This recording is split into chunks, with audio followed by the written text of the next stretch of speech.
What's up guys? Motobreads here for Freedconn Philippines.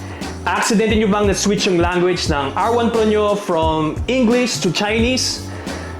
Tapos di nyo na lang kung paano ibalik, ano? Sobrang dali lang yan guys. Papakita ko sa inyo yung step-by-step process kung paano natin ibabalik from Chinese to English ang inyong R1 Pro. So ang una natin gagawin is to turn on the intercom by pressing the R1 button for about 5 seconds. 80% battery. Ang next natin gagawin is to turn on the camera function by pressing the power button for about 10 seconds. TV 开机. Now as you can hear, nasa Chinese language ang ating R1 Pro. 录像暂停.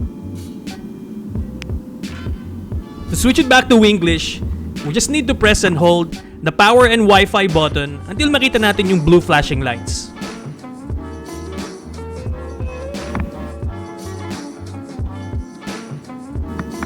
Video recording. There you go! Your R1 Pro is back to English language. Video recording stopped. Now, if you accidentally change the language while on intercom mode, madali lang din ibalik yan sa 欢迎 English. 使用 Freedconn 产品，电量80%。 Habang naka-on ang intercom, we just need to press the Wi-Fi button at ang R1 button once nang sabay para maibalik sa English language. Welcome to use Freedconn product.